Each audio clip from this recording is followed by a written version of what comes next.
दो, इस पूरे फैसले का अगर आप अध्ययन करें जो आज फैसला आया है 28 साल बाद, तो दो शब्द के इर्द गिर्द है ये पूरा फैसला। एक, गिरने की वजह क्या थी। किसी भी केस में अदालत इस बात की पड़ताल करती है कि जो अपराध हुआ उसका मोटिव क्या था, उसकी मंशा क्या थे, किससे उसको फायदा हो रहा था। तो उसको पाया अदालत ने कि वो गुस्सा था लोगों के भीतर, वो आक्रोश था जनमानस में, जिसकी वजह से लोगों ने उसे तोड़ा। किसी ने साजिश नहीं की तोड़ने की।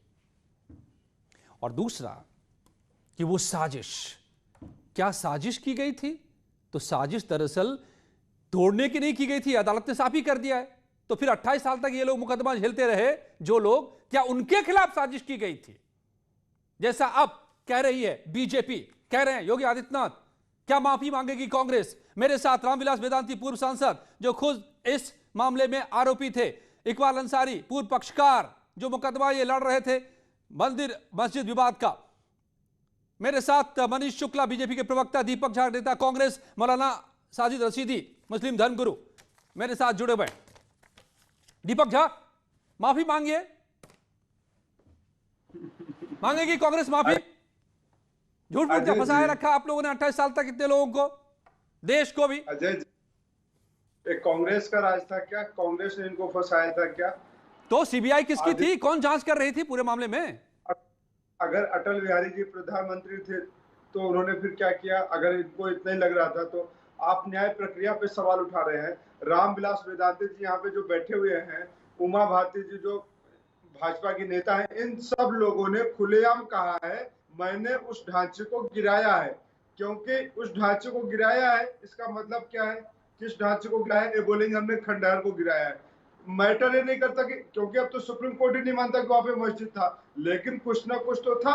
नहीं अरे भाई, कहने से कुछ थोड़ा ना होता है दीपक। तो राहुल गांधी ने कहा कि चौकीदार चोर है, अदालत ने कहा कि क्या बकवास कर रहे हैं आप।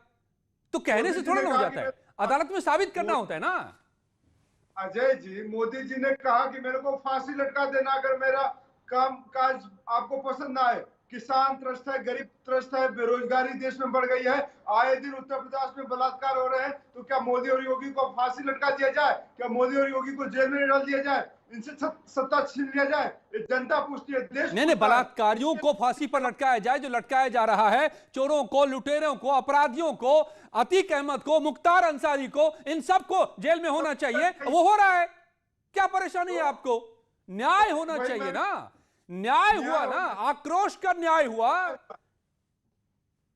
अजय जी, अगर न्याय है तो न्याय का स्वागत है, क्योंकि मेरी मंशा न्याय तंत्र पे उंगली उठाना नहीं है, मेरी मंशा किसी की आस्था पे उंगली उठाना नहीं है। लेकिन जो गलत हुआ है वो आपने भी देखा है, वो मैंने भी देखा, उस पूरे देश ने देखा है। ये पूरे देश की मीडिया ने चलाया था, लोगों ने बताया कि कहां पे क्या हुआ, किसने तोड़ा है, किसने नहीं तोड़ा है। लेकिन आज जो हुआ है वो आपको बहुत अच्छे से पता है, इस देश के लोगों को भी पता है। ठीक है, ठीक है, और इसमें ठीक है, ठीक है, ठीक है, ठीक है, ठीक है, ठीक है। जवाब रामविलास वेदांती का आपने नाम लिया, उन्हीं से पहले जवाब ले लेते हैं। रामविलास वेदांती साहब, ये तो वही बात है, संयम है कोतवाल तो अब डर का है का। अरे भाई, आप ये अदालत पर सवाल उठा रहे हैं।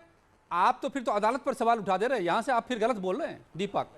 अब तक की बातें आपकी सियासी बातें हो सकती है तर्क, लेकिन अब आप संयम है कोतवाल, किसका संयम है? अदालत का संयम क्या, कोर्ट का संयम क्या?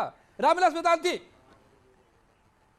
क्या सच है? लोगों का गुस्सा, लोगों का आक्रोश जो कोर्ट ने कहा है वजह थी ढांचे के गिरने की, या आप लोगों की करनी थी? कोर्ट ने